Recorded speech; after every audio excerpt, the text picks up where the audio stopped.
இதோடய positive, negative 2மே பார்க்கலாம். இந்த மூவி 2 ஹவர்ஸ் போகுது. கன்டென்ட் இருந்தாலும் இன்னுமே எக்ஸ்டெண்ட் பண்ணியிருக்கலாம்னு நமக்கு தோணுது. அதனால ஷார்ட் ஃபிலிம் பார்க்குற ஃபீல் தான் நமக்கு வருது. ரியோராஜ், விக்னேஷ்காந்த், ஜெனிசன் திவாகர் இவங்க 3 பேரையும் டிடெக்டிவ் ஒருத்தர் ஃபாலோ பண்ணுவார். அது காமெடி சீனாக நல்லாவே ஒர்க் அவுட் ஆயிருந்தது.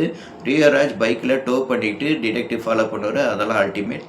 சம்பவம் 1லேருந்து 4 வரைக்கும் ரியோராஜ் ஃபர்ஸ்ட் ஹாஃபில் சொல்லுவார். அதுலேயும் 4வது சம்பவம் ரொம்ப நல்லாவே இருந்துச்சு.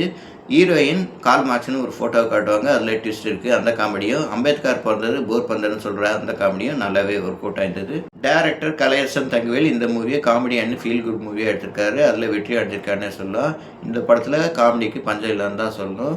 லாஸ்ட் 30 மினிட்ஸ் இமோஷனலாக கன்வே பண்ணியிருக்காரு. அதுவும் நல்லாவே ஒர்க் அவுட் ஆயிருக்கு. ரியோராஜ் மாளவிகா மனோஜை ரிலேட்டிவ் ஃபங்க்ஷன் கூட்டு போவார். அந்த சீன்லேருந்து தான் அவங்க 2 பேருக்கும் கான்ஃப்ளிக்ட் உருவாகுது. அந்த சீனும் கிளைமேக்ஸ் முன்னாடி தீபாவும் அனுபமாவும் இன்டர்கட்டில் ஒரு சீன் காட்டுவாங்க.